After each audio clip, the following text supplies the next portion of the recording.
I'm Norm Poltenson, the publisher of the Business Journal, and I want to share a thought with you today about the American Dream.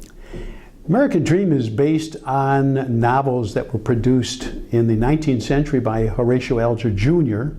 He wrote over 100 novels, wrote them for the working class men.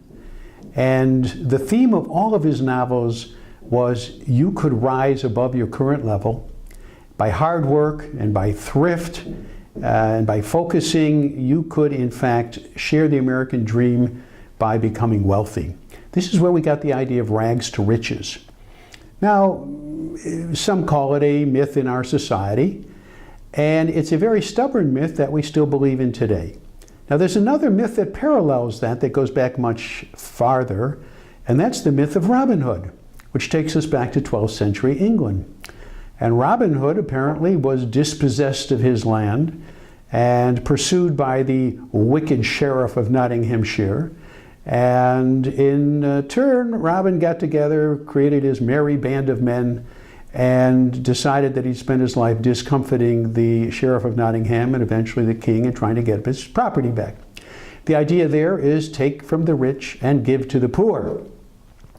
Both of these myths, I'll call them, persist today. But getting away from the idea of myths, let me look at the American dream. The American dream resides in the heart of entrepreneurs and business people and those who aspire. It has no residence. Robin Hood, on the other hand, does have a residence, and he's residing at 1600 Pennsylvania Avenue, where he continues to take from the rich and give to the poor. Now, thinking about these two myths, I'm very much a supporter of the rags to riches concept of the American dream. I've written about it for 27 years now as publisher of the Business Journal, and I see it every day in my life. We've all seen immigrants who come to America, can't speak a word of English. Some of them create absolutely thriving businesses. Their children go on to be valedictorians and become professionals. The American dream is certainly alive for them, and it's alive for the rest of us. The thing that concerns me about the American dream is what's happening with this economy and what's happening with societal developments as it affects the bottom quintile of earners. I'm particularly looking at men in that quintile who have less education. It's clear that their earnings have been falling for some period of time.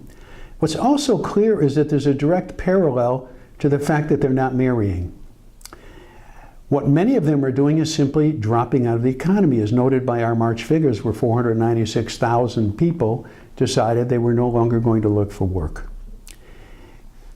All of this is tied back into a concern that we don't have stable two-parent families anymore.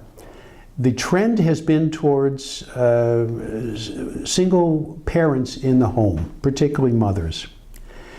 Now, we may say that's just a societal change and it's just another lifestyle. But when we look at the impact on earnings, and we know that the key to better earnings is better education. It's been the key in America for well over a century, and it's accepted by both liberals and conservatives as that's vital. Tied to that is the fact that a stable two-parent family is the best indicator of whether you're going to get an education or not. Now, I address this problem because my concern is the bottom quintile is no longer mobile. And that's the whole concept of the American dream, that anybody can move up and down the ladder depending on their capability, depending on their focus, depending on that Horatio Alger idea of self-reliance and thrift and working very hard. We have a stratification that's developing in that bottom quintile. And it's very dangerous for society. It attacks the very concept of the American dream and economic and social mobility. So as we think about this economy that we're in, think of it not just because of the economic impact that it has, think about it also from the social impact that it has on the broader society. And that's a great concern. I'm Norm Poltenson. Thanks for listening.